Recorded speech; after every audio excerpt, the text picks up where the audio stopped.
a nice array of papers here dealing with this subject from very different sort of geographies and topics, but I think together we'll see what we can make of this in terms of the larger pattern. Certainly there is a global trend toward inequality, as everybody here knows.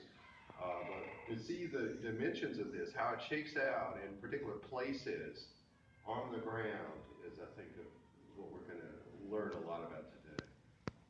And that's, of course, what it means for each of us is how it shakes out in our own nations and localities. So we have three presenters. I'm Chris Sellers, and I'm an historian at Stony Brook here. I'm also the director of the center that is hosting the conference, the Center for the Study of Inequality, Social Justice, and Policy. So we have three speakers, and we'll just go in the order of the program. Julie is from the Central European University. She's in the Department of Sociology and Social Anthropology in that institution. Matthew Sparks will go next. He is at the University of Cambridge. He'll tell us a little bit more about whatever discipline or what. I think it's interesting that the mix of disciplines that this conference brings together, and it really can be quite a productive dialogue. And then we have third paperist Linda Bartkowski, who is at Temple University, and we'll hear a little bit more about her as well. Okay, Julie.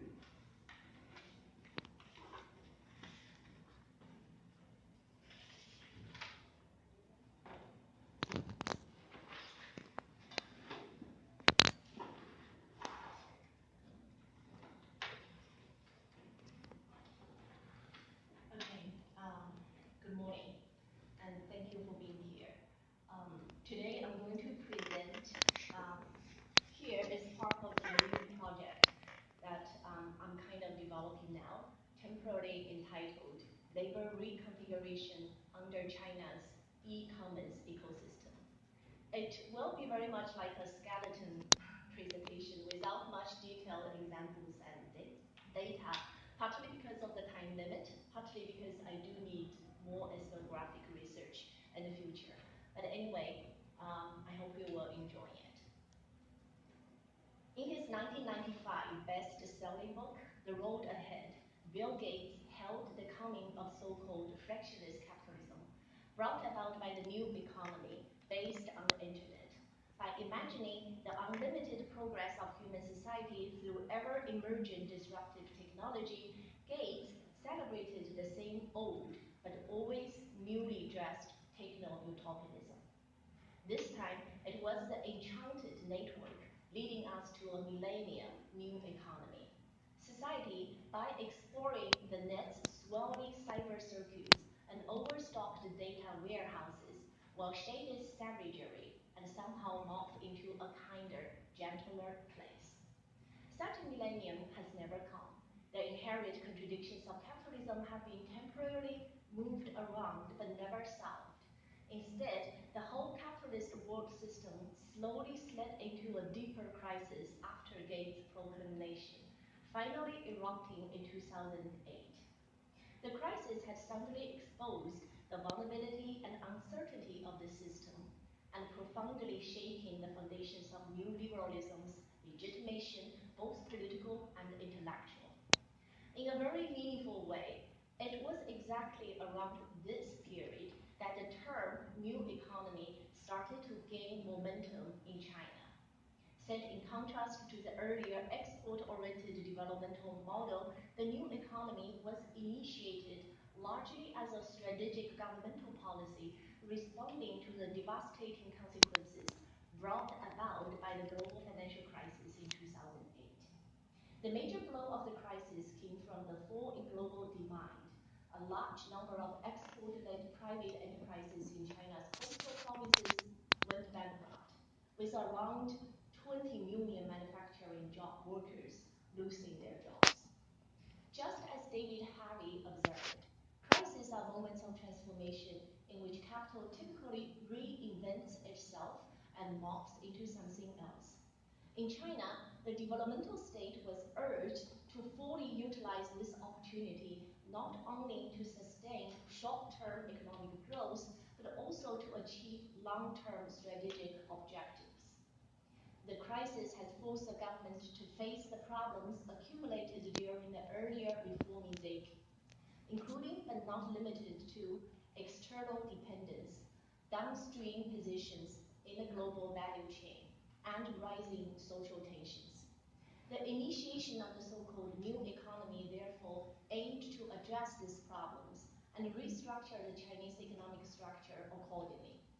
Restructuring means transforming a formerly extensive economic growth model based largely on export-oriented industrialization and cheap labor into a consumption-based and innovation-driven economy. The new administration therefore pledged to cultivate more sophisticated division of labor, foster domestic consumption capacity, and encourage innovation and entrepreneurship. It was against such structural readjustment that we started to witness the wildfire growth of e-commerce economy as one crucial component of the so-called new economy in China, emerging first from the grassroots and quickly gaining state support in various ways. To a large extent, it has been a successful story. By 2016, the e-commerce economy in China has become the biggest in the world, with the total e-commerce trading volume reaching $750 billion, larger than the combined amount of the US, the UK, and Japan. Within it, the Alibaba Group, the world's largest and most valuable retailer, also the leading figure in China's new economy, declared that its GMV, that is, the gross merchandise value, has reached $594 billion in 2017, most probably much larger than Amazon. The almost miraculous growth of Alibaba emboldened Ma Yun, it's also called Jackie Ma, as founder and executive chairman, to declare that in the next 20 years, Alibaba aims to become the 5th largest economy in the world, serving 2 billion customers, creating 100 million job opportunities, and enabling 10 billion small businesses to make profits. As one of the biggest beneficiaries of free trade, Ma was also an enthusiastic advertiser of globalization and the new economy. In 2016, in the Bao'ao Forum for Asia, he urged the establishment of an electronic world trade platform by declaring that no matter whether you like it or not, this should be our common goal. We have to make a change and establish a new platform. On this platform, we no longer fight with each other. Instead, we share trade and culture. We promote the mutual understanding among countries, and we provide opportunities for the youth around the world. It was here that we heard a similar technological utopianism to that be promoted by Gates 20 years earlier. However, far from leading us to a frictionless capitalism, the development of e-commerce in China has deepened and broadened the exploitative relationship between various forms of labor and capital by not just effectively linking e-commerce platforms with the previously existing market system, but also penetrating to elements and spaces that had been relatively exempt from the torrent of commercialization before. To a great extent, although the largely unregulated development of e-commerce has created more employment, largely informal, and provided opportunities for some previously marginalized places and social groups, especially during the early stages, it has also greatly increased the capriciousness of the market system, leading to the large-scale bankruptcy of mini enterprises and online merchants, the downgrading instead of upgrading of the production process, and the harsher exploitation and self-exploitation.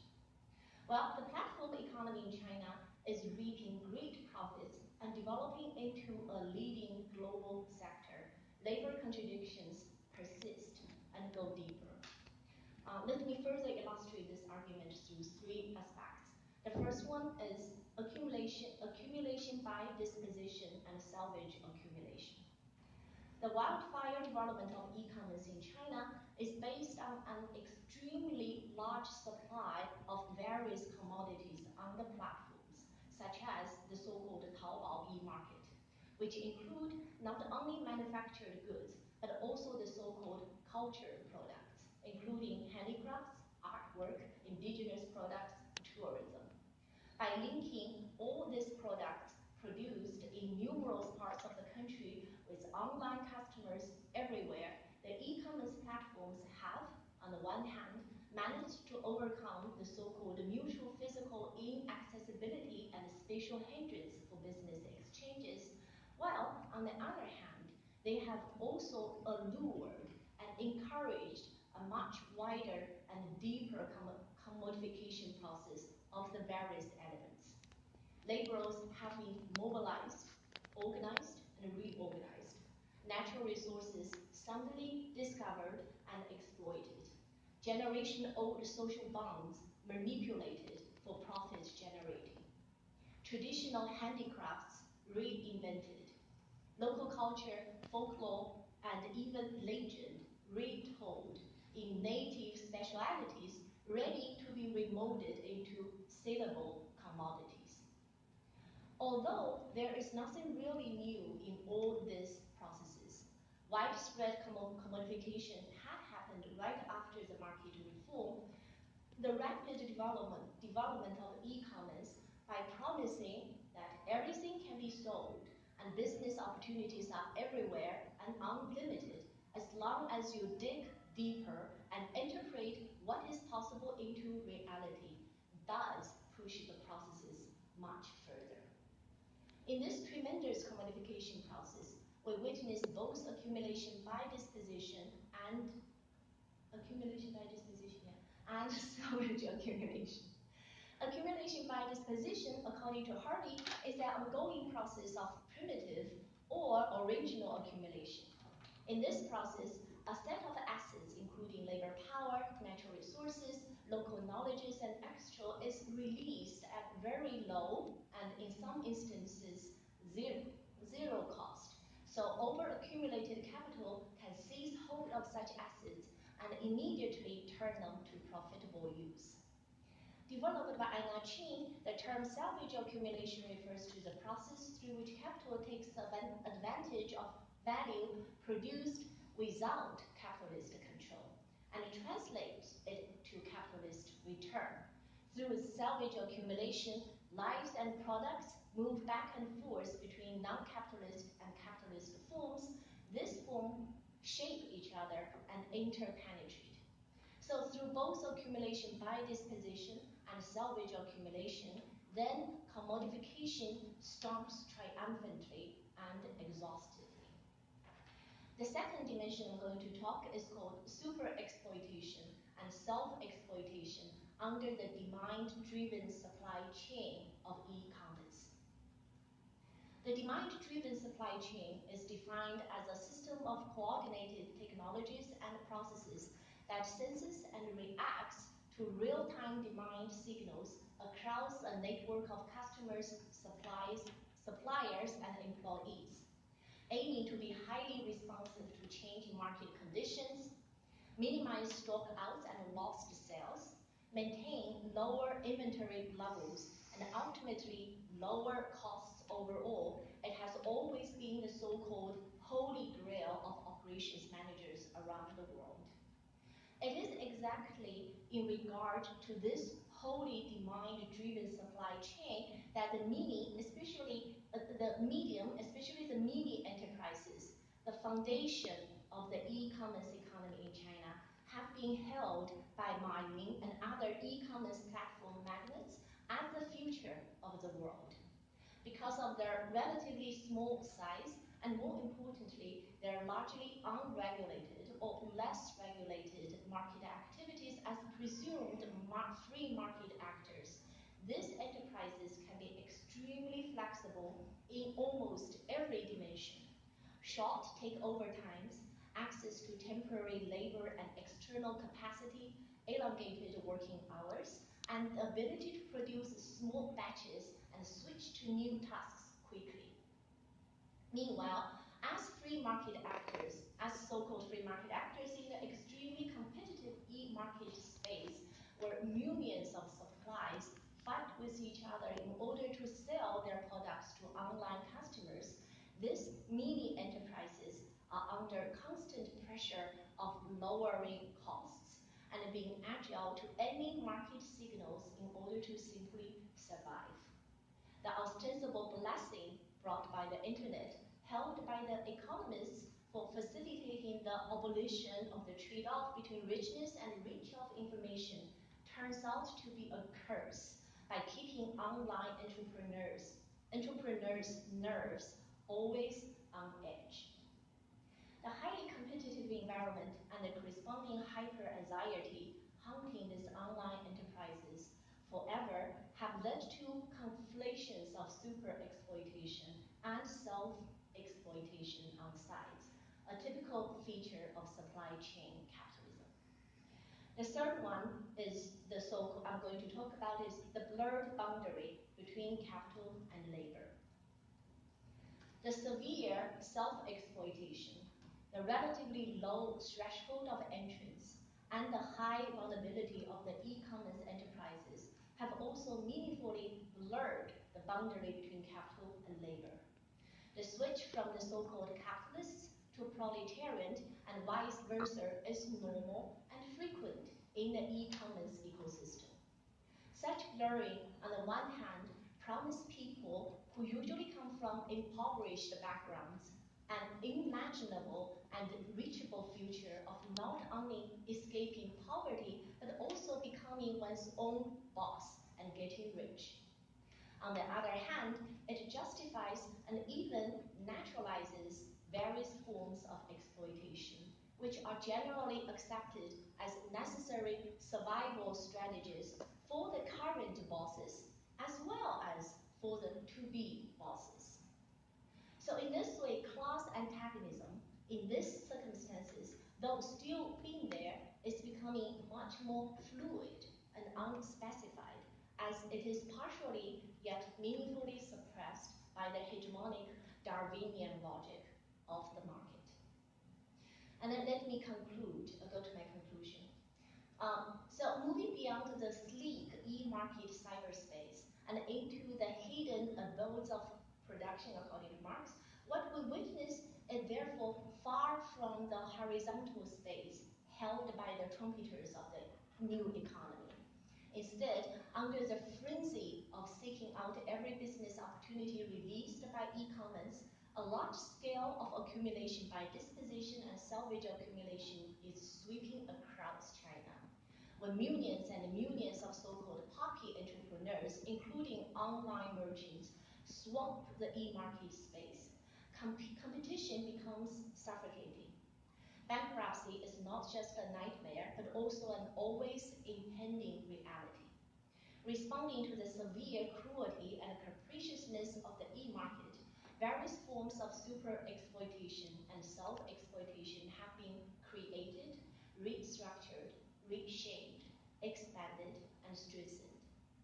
In this way, as an extremely heterogeneous and dynamic ecosystem, e-commerce has effectively linked the most cutting-edge technology with the down-to-earth, subaltern capitalist activities, old and new, that constantly adjust and reform themselves by creating new strategies of accumulation and at the same time selectively preserving and remodeling old ones. Particular social relations have been changed under various forms of commodification and against the blurring division between capital and labor, especially in the so-called puppy economy. Yet, the fundamental logic of capital accumulation, to extract and exploit in order to survive and maximize profit, stays intact. Thank you very much.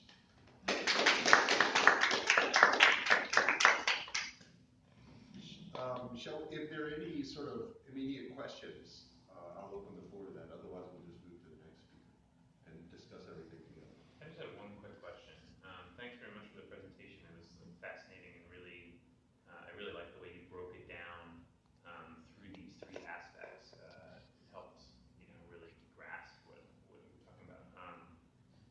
one question is just which David Harvey were you quoting? Which what? I'm sorry. Which David Harvey Harvey? text were you quoting? It might have been several. I don't know. Yeah, it has been several. I think the first one, the first one is I think is from the Special Fix. There's an article developed by David Harvey. It's called Special Fix. Okay. And also there's another article in the 70s contradiction of capital accumulation. The 70s contradiction. Like the 70s, like the 1970s. The 70s contradiction of capitalism. I think that is the book published by in 2016. I think, if I remember correctly, it's quite a new one. So the accumulation by disposition, I think that concept developed in a quite detailed way. I think is in the name called New Form of Imperialism. Yeah. Oh, that's sorry, that's a sometimes different. That's a different text. That's a different one. Okay. Yeah. So the different codes from different sources, but I can't. No, because I kind of delete all the quotations here, but I do have a much accurate and complete quotation, and maybe I can share with you later. That would be great. Yeah, thank you. Appreciate it. Okay, let's move on to the next presentation. Yeah, I'm going to use a Harvey quote as well. I believe the references, so if you wished for the same, I'll let you know afterwards, all right? So let me introduce myself again. My name is Matthew Sparks. I'm a teaching fellow at Cambridge, University of Cambridge. I look at class analysis, forms of classification, really in the financial sector. That's where I'm kind of moved towards. So the talk that I'm going to go into today is kind of in between two particular projects. The one that I completed around 2 years ago, and one that I'm kind of transitioning to, and that I'll explain that in a little bit more detail. But the key thing is I'm kind of re-theorizing qualitative data that I collected a couple of years back. Just through various readings, I decided that I needed to shift and make it a little bit more theoretically relevant. But as I said, I'll mention all this. I'm going to start with a video, if that's all right. It's from a television program called Can't Pay Will Take It Away, which is a UK-based television program. It's now in its 5th season, and it's 72 episodes that have been aired. What happens when you can't pay the bills? Repossession agents are currently outside of your property. No money. No excuses. Can't Pay Will Take It Away. 9 o'clock Monday on Channel 5. Okay, so this is, as I said, it's in its 5th season now, and it follows repossession agents, or in other words, bailiffs, obtaining goods from those who have defaulted on their credit agreements. That's better than that. All day, every day. Okay. So I'm just going to go into the presentation now, and what I want to try to do is look at this particular example, and the TV program is set up particularly to look at the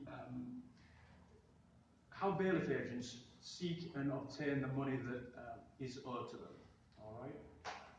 So the dramatic story is of British people on the sharp end of bad debt and follows the people whose job it is to get the money back.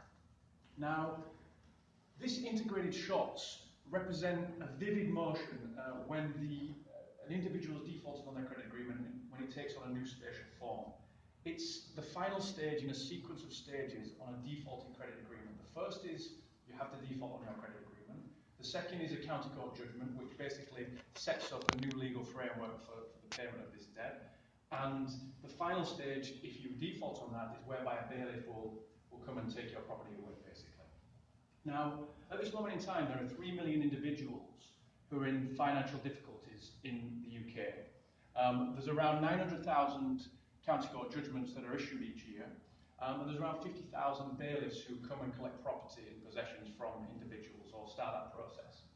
Now, default represents a distinct experience of debt. It's a particular location within the credit markets, and it can lead an individual down a trajectory that at the time the credit agreement was taken out is likely to be unknown or incomprehensible.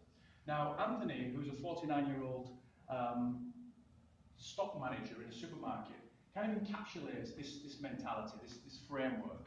He notes that you used to dread the postman coming up to the door every day. You're expecting a court order or whatever delivered through the door every minute, or somebody banging on the door saying, give us your money. Now, what this kind of indicates is a perversiveness within Britain now, whereby huge amounts of individuals are in financial difficulties. And this led Maurizio Lazzarato to describe this situation as outside of normal forms of class analysis. He noted that, in particular, the division between employment and unemployment, working and non-working, productive and assisted, precarious and non-precarious, is now overcome and subverted by new forms of debt and how that intersects with these forms of class analysis. Now, what he's referring to here is particular types of analysis that's taken place that looks specifically at either the labour market or alternatively intergenerational occupational mobility, right? Now, there's been a few criticisms of this in the UK, in particular the research of Mike Savage and the Great British Class Survey, whereby they analyse different types of capital, economic, cultural, social, as a new basis for understanding class dynamics, right? But what sociologists have largely overlooked is how credit markets intersect with existing forms of inequality and exacerbate them, right? It's not quite prevalent in the writings and teachings of this group of researchers. So what I want to do today is focus on a specific legal event, which is default, and investigate how credit markets intersect with and exacerbate existing class inequalities. I mentioned earlier that I'm going to draw on qualitative interviews with a group of people who were in financial difficulties. The sample was 12 males, 9 females, and only one of them was non-white British, right? And they had debts ranging from £11,000 up to £105,000. And when I say consumer credit, I mean things like credit cards, payday loans, personal loans, that type of agreements.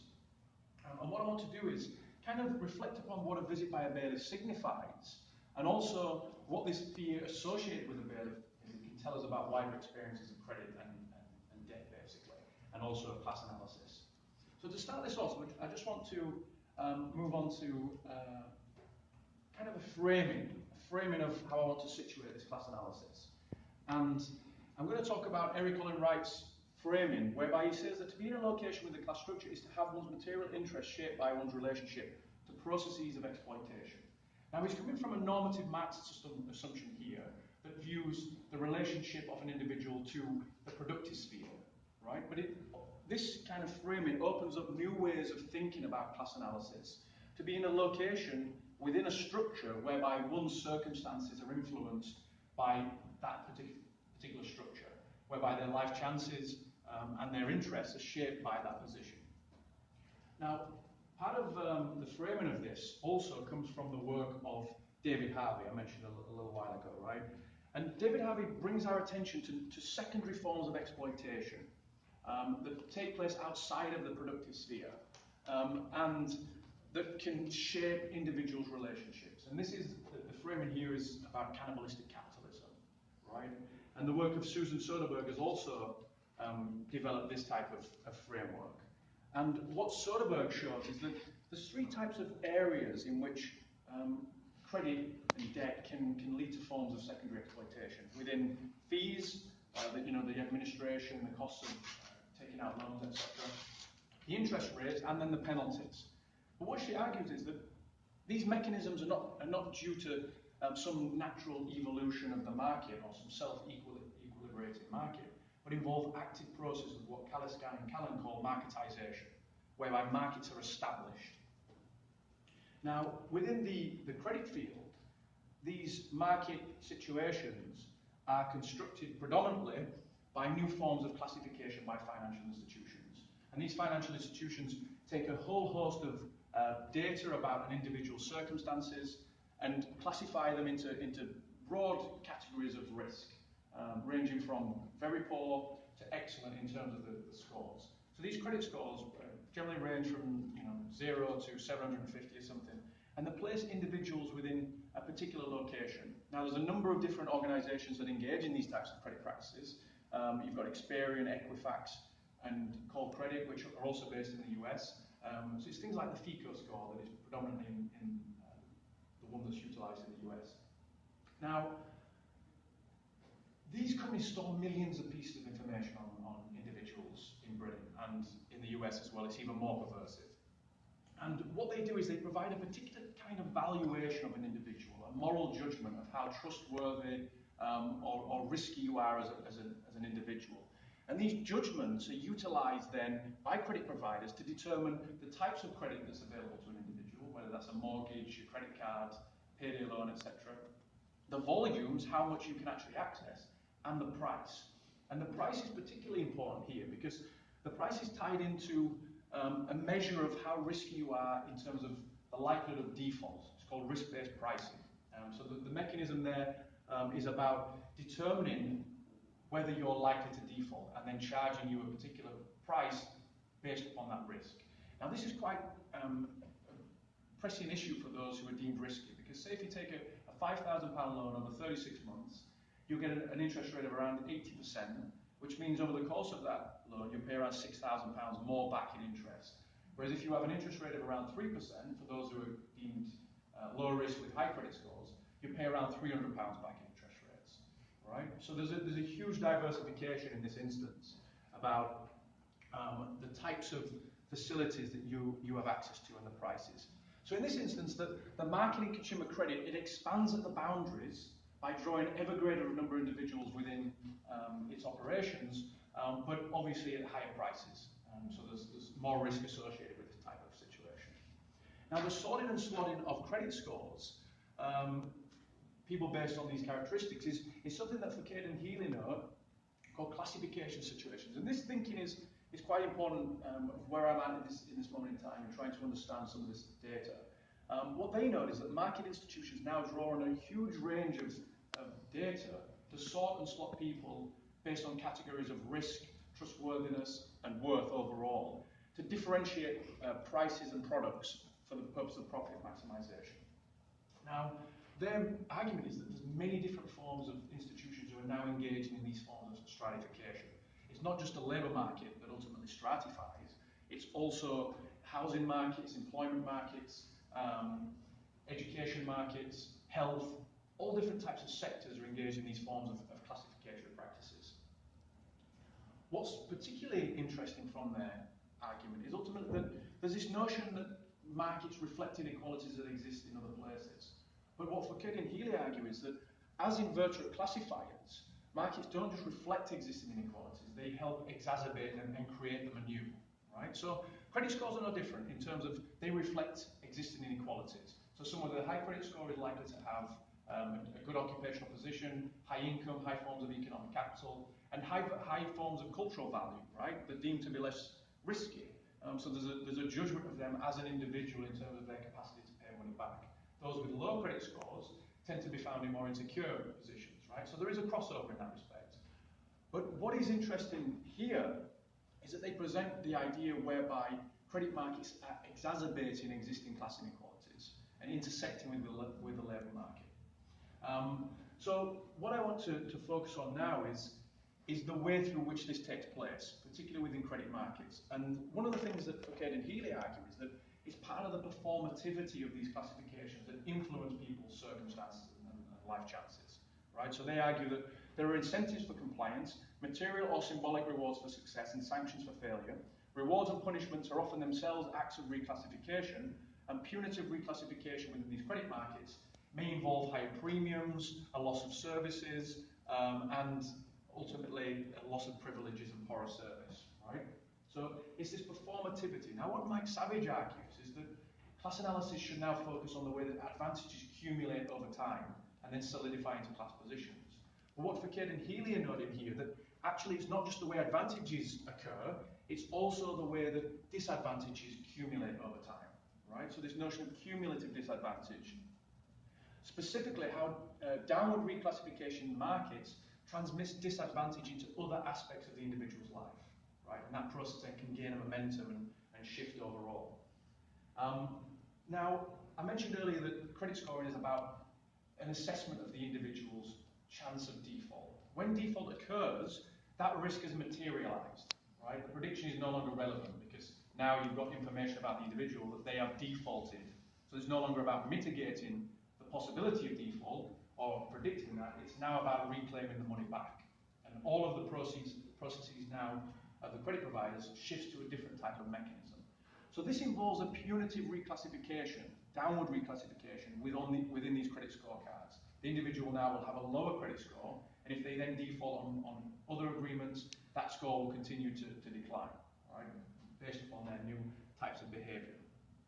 And what I want to focus in terms of with my participants is how this system operates as a moralised system of comeuppance and just desserts whereby their circumstances, their personal experiences, their life chances, and their class-based circumstances are exacerbated by this reclassification, right? So just to say then that ultimately there's 12 of the participants in this sample who defaulted on their credit agreements based upon their labour market circumstances, right? So they either lost the job, they had a shift in their incomes, they may have had benefits taken away from them, something like that. It was a structural change in their income. So this indicates how the labour market intersects with forms of credit scores, right? They do operate in a similar way. But the key point to note is that by the time they defaulted, a lot of these participants had already accumulated large credit balances, and the default moved them from a just sustainable position into an unsustainable position, right? That was a trigger point, but it wasn't the reason as to why they fell into financial difficulties.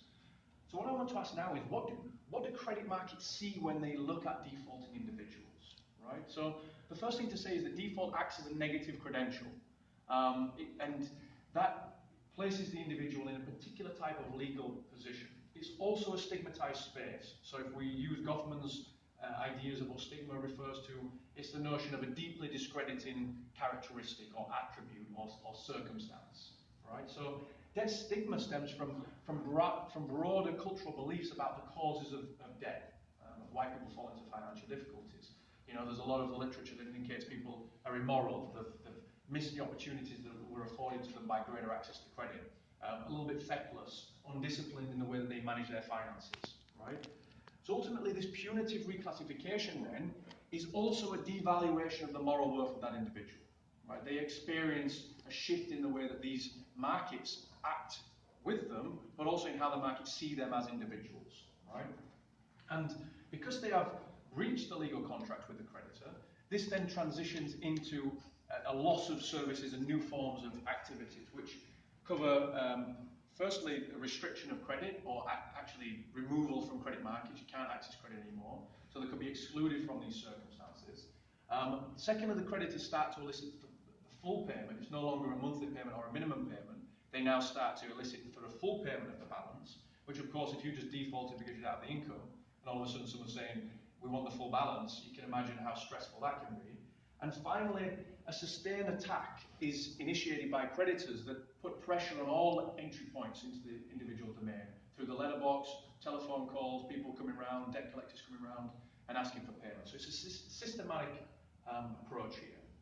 Now, the participants are generally unaware of these legal processes, okay? So they have no idea really when they're taking out the agreements, unless they've experienced it previously, what the consequences are of default. And this can create huge fear. So I'm not going to read these quotes in their entirety, but just to pick out some of the key themes. So George was a 63-year-old retired social entrepreneur. He worked in mental health. And this is how he describes the moment when threats and letters started to come through his letterbox. I realized that the game was up. Then I started to look around and think, how the hell do I get out of this? What can I do? The terror you cannot believe, because these companies at that point, they are so aggressive. And the threats, the letters that were coming through, they want their money and they want it now. I was terrified of being taken to court and all the rest of it, and then I would end up with absolutely nothing. And I asked him, you know, were you aware of the court process at the time? He said, no. Ultimately, it was the total unknown and the total fear that everything would be lost that was his underlying anxieties. Now, what's crucial then from this point is that although bailiffs are not mentioned here, they penetrate this narrative, right? They're infused in the way that he theorizes about what his experiences are. And if we think here that threats to property and goods, if we use Savage's framework of understanding class processes, that's the basis of an individual's class position. So ultimately, threats to possessions and to your property is like stripping back the layers of your identity. Now, in a situation whereby bailiffs arrive, it's the materiality that they present to others that causes that fear. It's the exposure of your position to others and the fact that you've utilized credit to pay for your car or your house or whatever it is that is the underlying fear here. The exposure of the situation. And this was really an underlying anxiety of George. So what he said was, I didn't want my children to see a father who was suffering or struggling. The early stages of really losing the plot were just unbelievable. I think it was more shame and loss of faith with my family and friends that was my underlying anxiety. It wasn't so much the court thing, I don't think, but his own self-esteem, right? About how he perceived himself as a person. He saw himself as a failure, right? He created this mess, he knows. So, as a successful social entrepreneur who felt like he'd made something of his life, default, declassification, and the threats to his circumstances and the risk of exposure, he felt that more than most people because the fall was much greater. Right? He'd experienced this in a very negative way. Now, one thing to say is that not one of my participants described speaking about their circumstances in their entirety. And a lot of the participants who spoke with me mentioned that I was the first person they spoke to about their financial circumstances. Right? So, in this situation, the shame that's associated with debt is quite prevalent. And Anthony, who I mentioned at the start, the stock control manager, he actually says that it wasn't so much the things that he had of losing that, because it wouldn't have bothered him as much because it wasn't his. It was more the shame of it, if anything. It's that you feel bloody worthless, you feel useless, you feel like you would let people down. Now, Andrew Sayer knows that shame is a response to a perceived or an actual threat, right? And where that contempt and derision of others comes through in the way that you feel about yourself. So it's predominantly a class-based circumstance. It's linked to feelings of class, such as pride and respect, are also class-based. Now, what's interesting from this point is that reclassification within credit markets also triggers the same types of class-based feelings and thoughts. Now, one of the key points to note is that shame in the context of problem debt is linked directly to this stigma, to feelings of transgressing dominant norms and values. So just to shift then the frame, one of the things that stigma also indicates is a shift in the way credit markets approach you and financial institutions and those working within financial institutions approach you. And this is what Anita knows. She says that it was a sense of responsibility. This was her underlying fear, that she felt like she'd overcome and broken the sense of responsibility that she had. It's the way that people treat you. They treat you differently. They speak to you differently. Like when she was on the phone with one of the banks, they just treated her absolutely horrifically. So she said, I'm not sure I was scared of, but it's the kudos, the stigma associated with this. Now, this dissonance that occurred between Anita's self-concept as a responsible credit user shifted when she fell into a financial position, a negative financial position. And this had such consequences that it actually led her to feel like she had lost control of her circumstances, right? Lost control, lost myself, my sense of self, of who I was, of what I wanted for my future. She couldn't see a future, right? Now, some of the ways that this stigma can be managed is through debt repayment. And all of my participants engaged in this process. They went through a debt management plan whereby their amounts of income were taken into consideration, their expenditures were taken into consideration, and the difference between them is then sent to the creditors. It's an informal arrangement, it's not legally binding. But it creates conditions whereby you have to live with severely diminished stores of economic capital, right? Your position is changed. Now, what happens here is that this crosses over into other areas of the individual's life, right? And it involves the deterioration of their economic, cultural, and social capital stocks. So in terms of Heather, I won't go into these in detail because I'm aware of time, but ultimately, Heather notes that there's damp in a house now. She can't deal with how damp a house is. The cupboards are covered in it. Jane, for instance, notes that she's now rummaging through all boxes of old makeup because the makeup's very expensive that she used to buy, but she can't afford it anymore. And she says she'll actually go without food in order to buy this makeup. Right? It's that important to her and her sense of self. Whereas what Paul and Erica know is that they've lost touch with so many people. Initially, it was about, well, no, I can't do that because that's how they said it, but ultimately it's because they couldn't afford it, and they've lost touch with all kinds of people. So what I want to highlight from this is how credit practices span different forms of activities, right? It shifts the individual. So it's not just downward mobility that occurs in the labour market from an occupational position to a lower one, but actually a downclassing of their value as an individual and the capital that they have as an individual, the economic, social and cultural capital. So an alteration of their position. I'm just going to conclude, just to say a few things here. So I mentioned earlier that class sociologists tend not to focus on credit markets, right? But what's revealed here is that credit scoring has not only expanded the reach of credit markets, but it's also exposed individuals to new forms of classification, right? Now, it can lead to default and punitive reclassification, and it does so for a large number of individuals.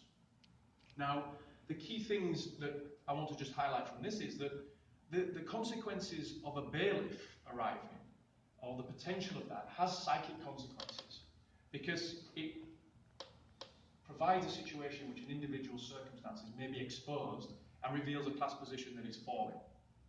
And that's what that can't pay trailer that I showed you right at the start. It reveals that in its materiality. That spectre of bailiffs is what hangs over people who are in financial difficulties. One thing that I'd also just like to highlight is this notion of cumulative disadvantage, dispossession, and relative loss of assets, because financial difficulties triggers those processes and it translates into other areas of the life. So the final point I'll make is that ultimately markets are instigating forms of classification. They are dividing individuals up and differentiating services based upon that. And what I've hoped that I've showed today is that for class analysis, it's important that we think about how class positions rise and fall, not only in the labour market, but also in multiple markets, and how these markets intersect and exacerbate existing forms of inequality. All right? But I'll leave it at that.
Scrubbing of the internet clean of violent or offensive content.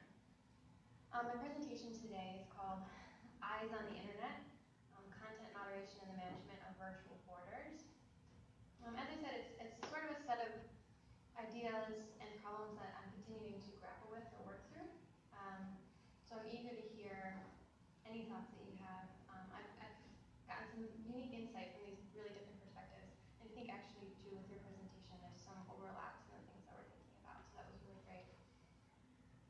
Okay, so I have some things to read, and then I wanted to show you a brief clip from the documentary that I'm analyzing if there's time. Okay. All right. So discussions of censorship in the U.S., especially involving social media platforms, have taken on a new urgency in the fallout of the 2016 presidential election. And the recent investigation of Facebook's relationship with the company Cambridge Analytica has revealed to the U.S. public the extent to which their experiences on social media are heavily mediated by the surveillance of corporations and subject to more manipulation and curation than once believed. Though it's common enough to be suspicious about the truthfulness and representational politics of corporate media, little attention has been paid to the processes by which the manipulation and curation of information on social media platforms occurs. So apart from occasionally leaked documents that detail Facebook's policy for identifying and removing offensive content, the logistics of what the industry calls content moderation have been suppressed by all major multinational media companies. So almost everyone uses some form of this labor: Facebook, Google, Microsoft, Twitter, even smaller or seemingly less popular apps have to rely on this kind of labor. Content moderation involves a highly demanding form of emotional labor, as underpaid workers scan through images and videos of pornography, beheadings, and child abuse. The job of moderators is to witness violence and make a judgment. Is it safe for the common user to view this image? And more specifically, does the image accord with the policies set forth by the corporations, those that seek to manage the extent to which their users publish racist, misogynist, or otherwise violent content? This labor is outsourced to the global south primarily, and content moderation is therefore in that move, and in other ways that I'll talk about, effaced from US conversations about the censorship or publishing of sensitive content. Even the scholarship that does study content moderation persists in analyzing it from the perspective of global north consumers. In so doing, they further obscure the network of exploited labor that supports the production of a safe and profitable cyberspace, focusing instead on the ethical and political choices that social media corporations make when they set moderation policy, which is of course an important set of questions. What I want to think about today is this broader context. So this paper will analyze the labor of content moderation as it's represented in Adrian Chen's investigative journalism. Chen is an award-winning journalist, and he's been working on this issue since at least 2012 for this form of labor. His work has been singularly important for the recognition of content moderation as a form of exploitative labor on which US pleasure and profit rely. His interviews with moderators have taken him across the global south and into poor communities in the US. And in each case, he documents the psychological trauma endured by these invisible workers. So my paper has sort of three interrelated parts. I want to begin by describing and analyzing the labor of content moderation. So shifting our attention away from the ethics of moderation as a kind of censorship, and instead situating this work in the context of a new international division of labor. In the second portion of my talk will examine the training practices used by corporations, and I want to argue that they're the tools of cultural oppression in a certain way, imposing as they do a set of cultural values and social norms that often stand in radical opposition to the moderator's own. And lastly, I want to turn to the documentary and analyze how the moderators themselves narrate their experience of this labor. As they describe it, their exploitation is justified by the social necessity of their work. So they see themselves as workers who are willing to sacrifice their well-being in order to protect global north consumers from ubiquitous violence. By situating content moderation in the context of a globalizing economy and new international division of labor, I argue that we can make visible a new network of relationships between global south labor exploitation and global north consumption practices. This will not only deepen our understanding of contemporary processes by which capital extracts value, but also may expand the scope of contemporary discussions around social media corporations' ethical and social responsibilities to global communities of users and workers. So, investigative journalist Adrian Chen has studied content moderation since at least 2012, when he began interviewing former moderators from across the globe. Common to their experiences is the low pay, in some cases as little as $1 per day, and a lack of mental health services, which is really vital for employees that experience symptoms of PTSD after just a few months of this kind of work. So by using workers at distant removed from US labor regulation, multinational corporations abuse these workers with impunity to serve the interests of their consumers. Just as manufacturing labor has been displaced onto the global south in order to obviate labor protections, so too has the so-called dirty work associated with the tech industry been displaced onto workers most vulnerable to the abuses of corporate power. Many are hired with the promise of moving up in the company, someday working in Google offices, but of course a promotion never comes. Content moderators scrub the internet. I think that's a pretty common metaphor that we use. Or in the words of a Facebook moderator herself, she said, they are tasked with cleaning a sewer channel that flows with all the mess, dirt, waste, shit of the world. These metaphors discursively link the work of content moderation charity work and echo, and when they do that, they echo the familiar and nativist labor discourses in the U.S. that have long racialized hard labor as degrading work performed by immigrant and non-white workers. So undervalued, underpaid, and unseen, content moderators are a part of a class of global workers whose personal trauma sustains the privileges of elite consumers. Over the course of his career, Chen has interviewed moderators that work with all different kinds of platforms, social media sites, dating sites, and apps that feature anonymously authored, user-generated content. Each corporation and site provides very specific regulations for identifying content that should be removed. These range from terms from removing the pornographic to the politically inflammatory to racial slurs and outright physical violence like child abuse. This documentary shows that content moderators are essential to the production of a cyberspace that is safe for consumers and profitable for corporations, since publishing offensive content can affect advertisers' investment and consumers' practices. So for example, they risk some kind of boycott if the site publishes politically offensive content. In their cubicles across the globe, moderators are subjected to an endless stream of violence and trauma, so the privileged consumers in the global north may freely exist in cyberspace without disturbance or dissonance. This raises broader ethical questions about social media content moderation. To what extent does this practice shield global north consumers from violence around the world, in much of which they are deeply implicated? To what extent does content moderation serve to preserve the status quo, allowing global north consumers to maintain a blissful ignorance of world news, war crimes, and myriad forms of oppression on which their freedoms depend? A series of questions I don't have any answers to. So on the other hand, of course, from the perspective of corporations and social media consumption, protecting users from excessive violence does seem like a desirable thing to do. If these sites are to serve as spaces of communication where users build relationships, and in the case of dating apps where users are really at their most vulnerable, it seems totally desirable to keep beheadings and pornography out by drawing firm borders. Many assume that this labor can be done through automation or algorithm. However, content moderation is deeply interpretive and contextual. The policies used by corporations like Facebook change all the time as political context and cultural concerns shift.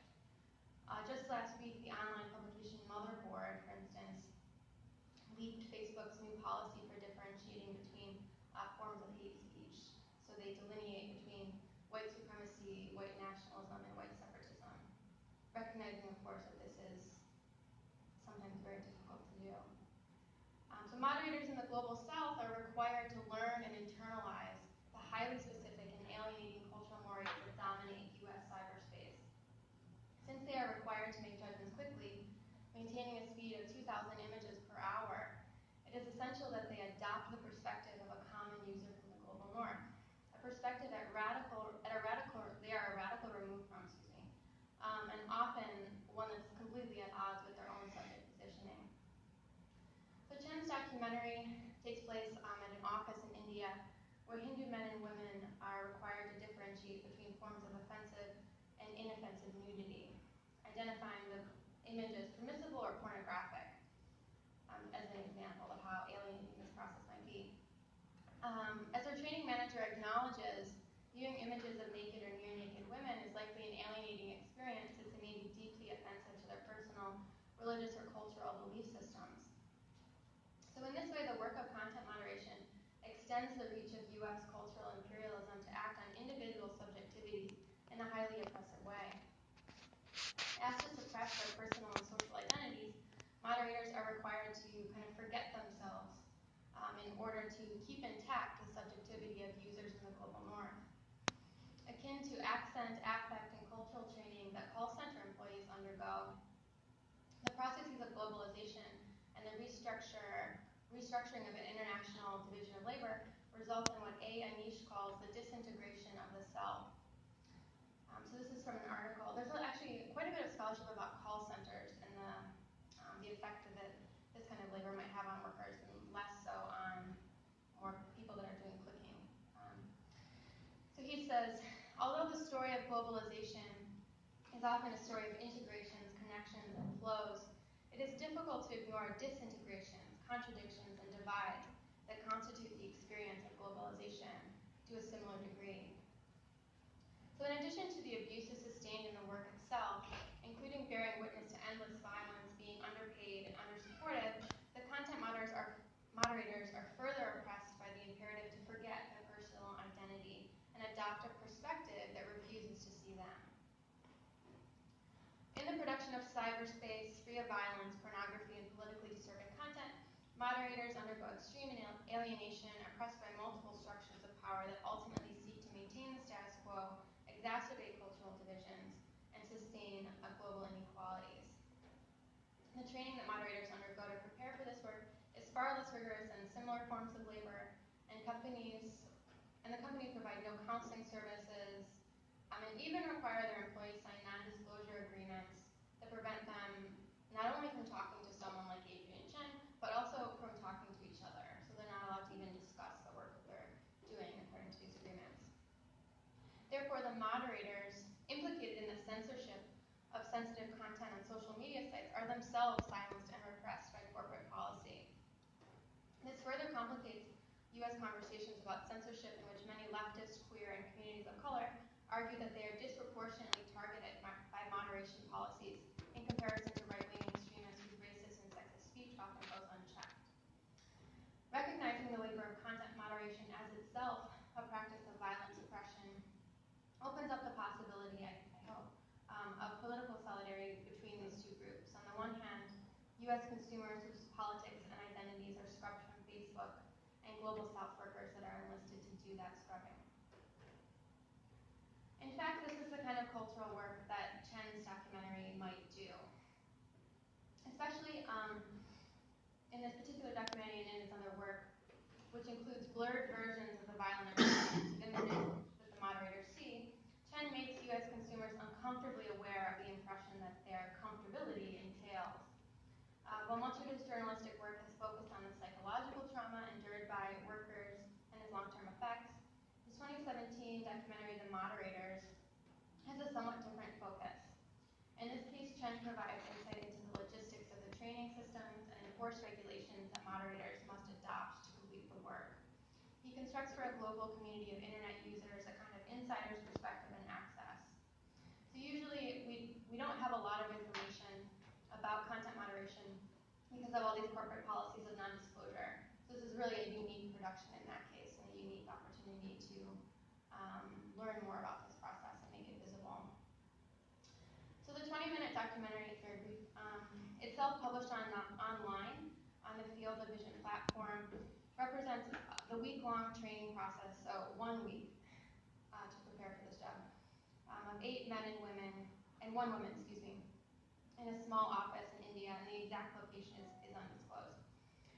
The documentary includes both moments when Chen's camera acts as a sort of fly on the wall, watching trainers and new employees as they look at and talk about different kinds of offensive content, and moments when managers and new employees reflect on their experiences. We don't hear his questions, but he asks them to critically reflect and describe what they're thinking and feeling. What's most striking to me about the documentary is the neoliberal discourses that the moderators adopt as they move through the training. So this is something that I think relates to Ju's presentation. So while at first they are somewhat shocked and uncomfortable, there's moments where they're giggling at images of near-nude women, and then other more troubling moments where they're rendered silent by the image of a beheading. So after this kind of initial shock, they become further interpolated into the system, and the moderators become somehow more pragmatic about their work. The managerial staff and the men and women training the new employees in particular describe the labor of content moderation by drawing on the discourses of neoliberalism, the language of imperialism, and including concepts like border control and surveillance in a description of their job. So as cultural studies scholar Sarah Brulette has argued, contemporary narratives of the flexible worker idealize protagonists that overcome suffering in pursuit of economic and social success. Such narratives naturalize economic and social inequalities, locating them in individual pathology and experiences of pain that can be overcome through hard work. Overcoming obstacles and trauma, according to this neoliberal rhetoric,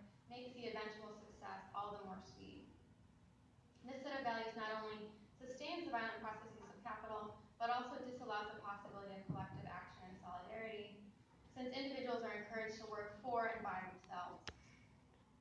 When the content moderators in the documentary adopt this rhetoric, it rings hollow. When viewing the documentary and analyzing their labor in the context of this broad network of multiple oppressive structures, viewers can see that their experiences of trauma are not merely reducible to individual experiences that can be overcome. So it doesn't seem to us to be in their best interests. Their trainer advises the new employees. This is a quote from the documentary. He says, you will feel like how to look on those images, but this is part of the moderation, okay? It's our job. Don't take it personally. You are Hindu, you can get some of the images like where they are disrespecting our religion, so you should not be angry as a moderator. Like, how come? You're here to moderate this stuff. The stuff that no one else can see, that's why you are here. So by this logic, the content moderators are compelled to do noble and self-sacrificing labor in order to accrue for themselves economic and social power and to benefit the broader world of common users. Individual workers are positioned in opposition to violences which are narrated as natural inevitabilities. The naturalization of violence by virtue of its ubiquity in cyberspace covers over the extent to which these violences are produced by hierarchical economic, political, and social systems. It fails to see inequalities and violence, in other words, as socially produced, which is to say not natural at all. So in another quote, one of the managers is describing the necessity of this kind of work, and he says, "We can build artificial intelligence, but you still need an operator. We have the physical world, but the internet itself is a virtual world altogether. So people live, breathe, eat all over the internet. It's just that we can't get into the computer and live there. You definitely need man behind the machines." By accepting this dystopic view of the world, content moderators are also able to accept the necessity of corporate surveillance and a kind of border control. Drawing on the language of imperialism, invoking these concepts, really thinking a lot about surveillance, or seeing themselves as surveillors. The moderator's own narrative interpolates them as agents of the global north, adopting and reinforcing patriarchal and neoliberal structures and values. So one of the biggest things they're looking for is pornography. So one of the trainers says, nowadays everybody has access to the internet, and if it's not controlled well, it becomes a porn factory. Us moderators are basically enforcing people to follow the rule. Of course, as this paper has shown, the ethics and practice of content moderation are very complex. While it is admittedly desirable to scrub social media pornographic content that may be a violent production of patriarchal values, it constitutes at the same time a policing of expressions of sexuality, enforcing a normative and perhaps no less patriarchal set of rules. What's more, as has been shown, the content moderators must adopt the cultural values of the US in determining permissible versus offensive representations of sexuality, a practice that inevitably results in a cognitive and cultural dissonance. However, by calling themselves the enforcers, the moderators narrate a sort of unexpected inversion of the power structures that I've been describing. They cast themselves as empowered to make judgments, police sexuality, and manage virtual borders, refusing to be victimized by violent images and processes that the content moderation entails.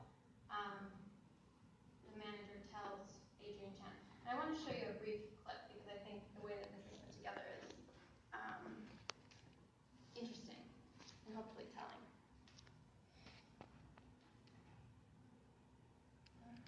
Also, just to give you a sense of what this documentary looks like and feels like. And the operator can ensure that there is someone who is keeping an eye on the activities over the internet. See, if there are no rules and regulations, it will be chaos. So we have to have our eyes everywhere.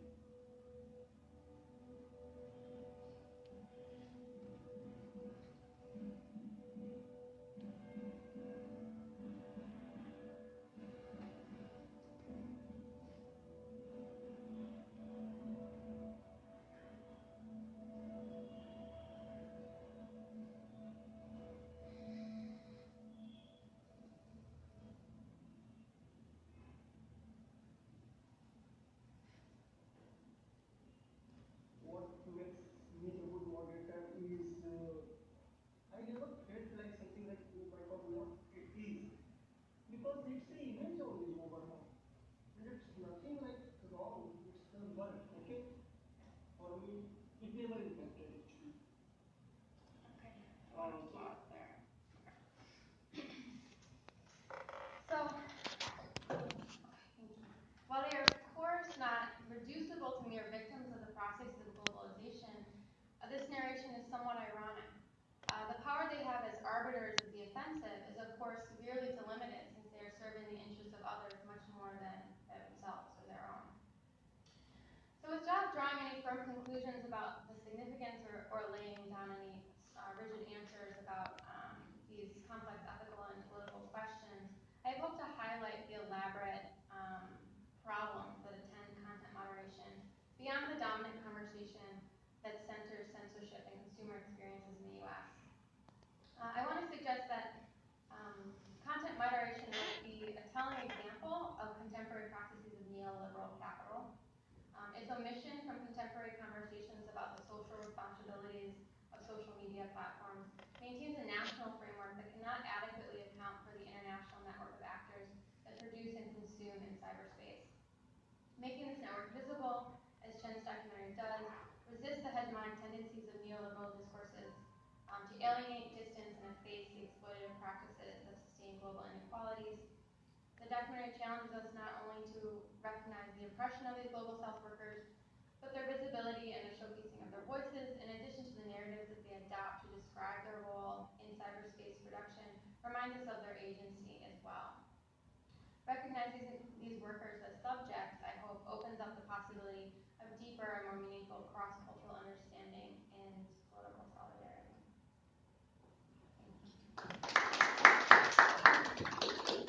Okay, a couple of minutes of just follow-up questions for her talk in particular. That was totally fascinating, and new, mostly new information to me. And I remember hearing a interview with the former editor and founder of Jezebel, and her talking about how intensely they moderated and how much work it is to moderate just their discussion boards. And so I wonder if it seems like so many paradigms are just sort of replicated in a new way with this. Like, this is seen sort of as a kind of caretaking thing as opposed to an intellectual thing, and so it can be outsourced in a certain way, and also replicates tourist dynamics, but where the people in the global South are rendered even more invisible for the pleasure of the touring global North consumer. And I'm wondering if, I don't know if you're here or this is the purpose of your work, but if you see eventual like policy or activist suggestions coming from this body of research. Yeah, well, first I really appreciate you making the link to care work. So that's something that came up for me. I didn't plan on seeing that as much, I guess, but so because I'm interested in studying service labor, and how that kind of labor has been divided between hard labor that domestic servants, for example, in 19th century might engage in, versus sort of like the surface performance of like a housewife, how that kind of labor gets separated. Thinking about how this is the hard labor of service of a particular kind, I think is really important. So thank you for that mention. In terms of the future of this project, I haven't thought too much about it. As you can probably see or feel with yourself, it's so many questions present themselves in how to make ethical decisions and policies, I guess, in terms of how to moderate content. And I think we can assume that the production of violent content is not going to stop. So I hope it's set, I guess, to showcase and ask those kind of questions than theorize or suggest answers. Yeah, I was thinking maybe I was thinking about sort of sweatshop related activism, but it's so much more complicated because it's like rights and speech and representation and those kinds of things are also tied up in it. Yeah. But this is never a part of the conversation in mainstream media when talking about free speech and content moderation, which is fascinating. Over here, and we'll also think about opening it up to the other papers. Yeah. Thank you. I thought it was a really, really interesting paper.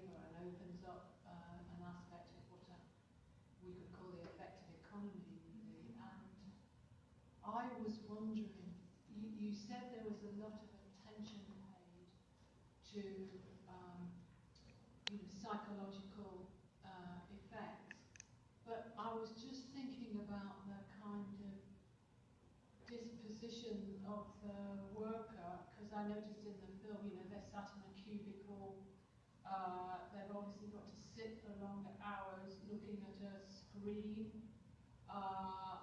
which must be incredibly difficult work, because they've got to pay constant attention to the words and images.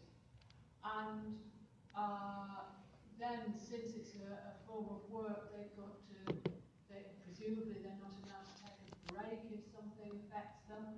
How do you or anybody else study that as a kind of embodied form of work at all? Not that I'm aware of. So the scholarship that I found on content moderation has really too been focused on the ethical and political motivations and consequences of the policies themselves.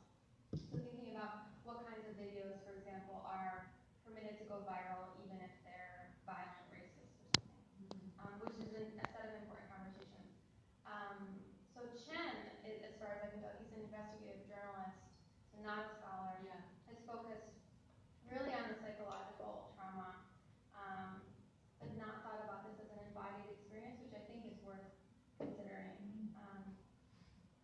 And maybe breaking down the distinction between like kind of intellectual labor or effective labor that's being done and bodily labor. I've been thinking about, for example, if you're someone that works I know someone that works in a UPS factory, when you have to, although the job you're doing seems like it's manual labor, you're moving boxes off of a conveyor belt onto a truck, it's also like very quick intellectual labor of a kind, where you're reading and deciding and organizing, and so I think it would be important to demystify the extent to which this doesn't involve the body. I think that's right. One scholar that I cited in here, his name is A. Anish. He studies the call centers, and he has studied the somatic experiences and effects of call center labor, on these workers, especially in that case. And this is somewhat overlaps with content moderation because they're 24-hour workers. So he thinks about the somatic effects of being a nightly worker who's so dissociated from the social world in which they live by virtue of not being awake during those hours, and how that impacts the body rhythm and things. So that could be an overlap perhaps in these kind of studies.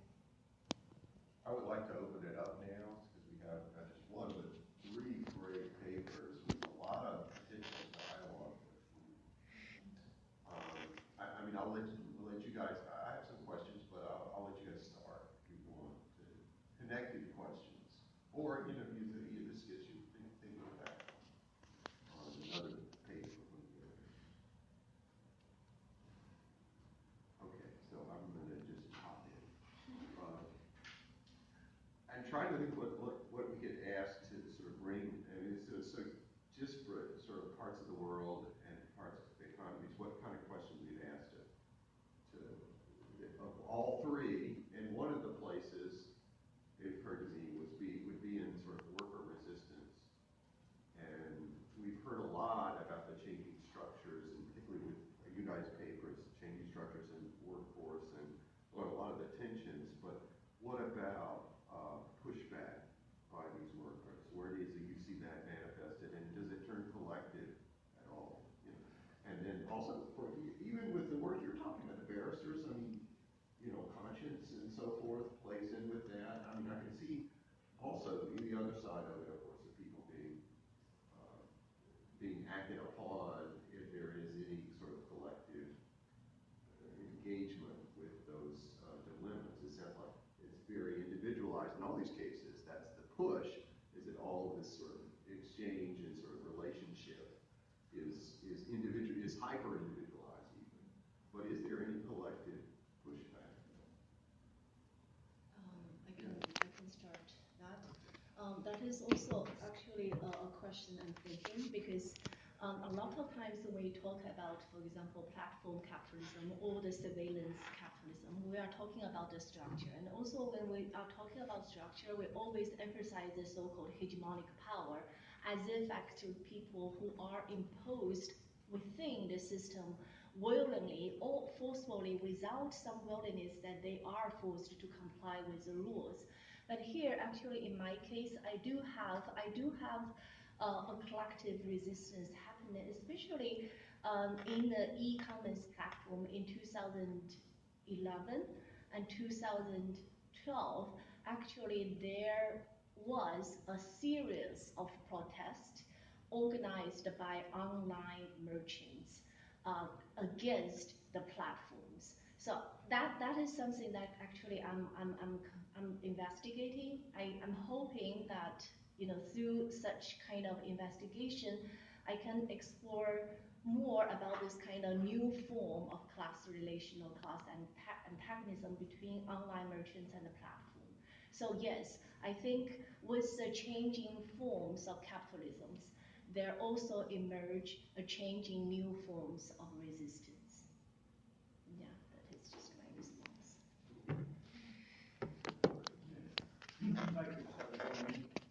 In the UK, there hasn't really been any form of collectivization yet around these mechanisms that I just described. It's still very implicit in the way that it functions. But in the US in particular, in 2014, there was an example in New York, which was to stop, basically it was a campaign to stop the use of credit scores in employment decisions. And it was mobilized, there was signs and posters all around the city saying basically, you are more than your credit score. And it turned into a law a year or two later whereby in New York State now it's illegal for employers to use credit scores in decisions of employment. So I think that's the first example of a collectivized response or resistance to the way that these credit scores have become diffused throughout throughout society, but operating in different fields in which they were not originally designed to function, right? It was mainly designed to function as a mechanism through which credit was granted, but in the attempts of these organizations to transfer their models as the basis of employment decisions and as a means of understanding how you may perform in your job, for instance, or even housing decisions, decided to filter out into other different markets and obviously influence people's circumstances. So there is kind of like more of an awareness and a consciousness around the consequences of these processes. It's yet to take form in the UK as such.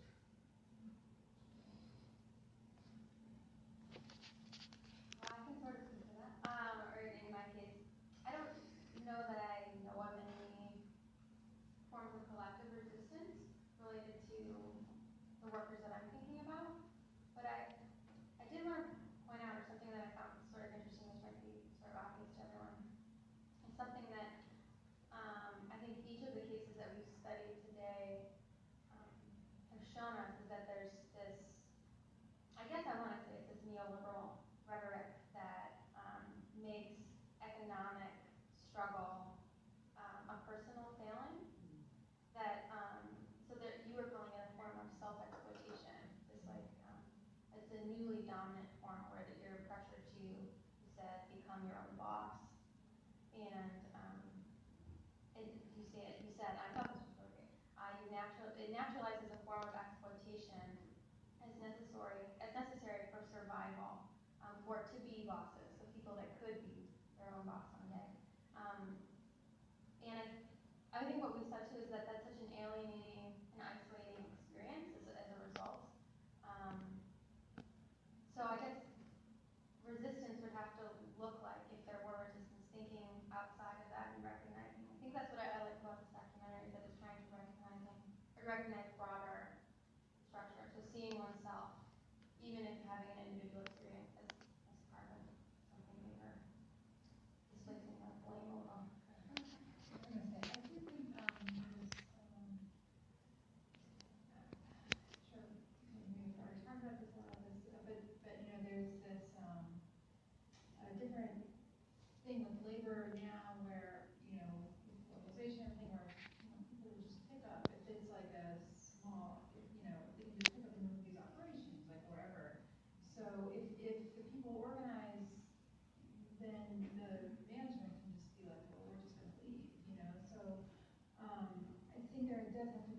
push on the people at the top too, but that doesn't, you know, so at the same time, they explain to the bottom that that doesn't happen. Like, I know it's a huge problem with, you know, polluting. In fact, or, you know, they'll just pollute someplace and it's like, okay, we're gonna leave, and they have this, like, you know, they're set, they have this forever. But yeah, so that's just a thought too, like how to get it so that doesn't happen. So, yeah. I was going to say this is sort of like a vague notion, but another problem that seems to be confronted is that I see the presentation sharing is there's such an investment in spectacle that's sort of driving the way that these economies are, that would just, like, to use your term, these ecosystems are working. So, like, you know, you have to confront in your case the fact that I could believe that there's, like, or I can really believe that there's either one or both at the same time, that there's this show that makes into this, like, the shame that you're talking about is not only exploited at the level of just, like, controlling people in this sort of, like, almost like biopolitical way, but it's also manifests itself at the level of this spectacle where the shame is something that's now consumed as a product in this show, where people kind of get to thrill to people being shamed. And in your case, it's, you know, just the whole thing is this economy of you know, of a kind of spectacle being consumed and what's appropriate to be consumed as a spectacle.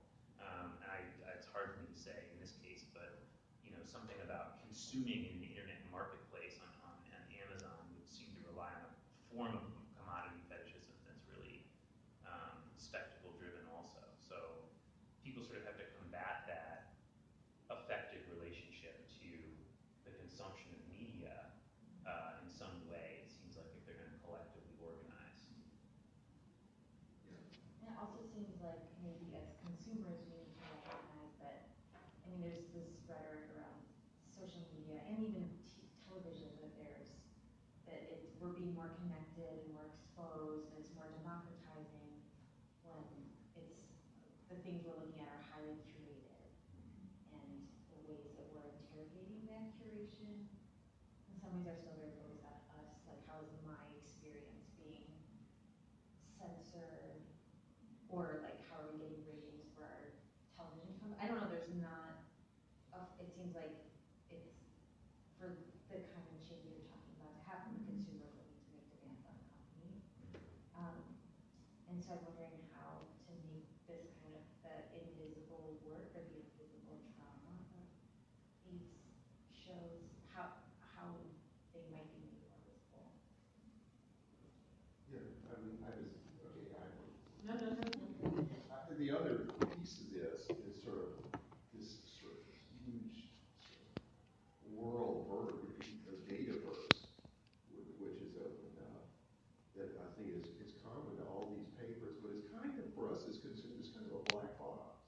And yet, these guys, I mean, the people who manipulate this data, they're the ones that are creating all these different classifications and layering on all these sort of, what was it, I forget what you said, one of the phrases that you used, but it seems like the whole sort of switch to data has created this whole new dynamic where lots of these disadvantages are magnified by layered on, and yet it's also black box, so it is invisible, the processes going on.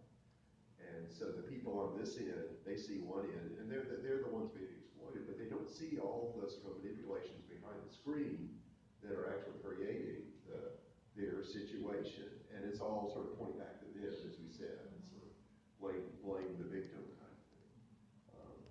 So there is that kind of attitude. The switch to data, there's something about that it has to do with modern class relations as being just, these divides are being magnified by information. Well, I only just wanted to think about it. It made me think about the ways I've always kind of understood neoliberalism as a development of an intensification of liberalism. I mean, even in liberalism, you've got this sense of the production of the liberal subject who accepts the moral and political order through reasoning or being reasonable. And so could we also see it as the huge intensification of those processes through which then people are over now several generations have been encouraged to for this kind of self-responsibilization, and now that we've been through, at least in the global north, a deindustrialization, all we see is an intensification of those processes at every level. So I'm actually wondering because resistance then might have to take a different kind of form, because in order to resist, you have to understand that whole process of a responsibilization. Do you see what I mean? To become aware, so conscious of what's being done to you, well, and it's very hard if you've been actually, You say there's a history to it. There's a history to it, so that everything has always encouraged you to understand yourself through in these terms, and the terms, other terms that might have been available are less available than they were. So, how do we think about resistance in that context? That's what I'm asking. Oh, I guess this is the business meeting they're having. Anyway, sorry, maybe it was No, that's great. Any other comments on this? This is really, I don't know where all the people are, but this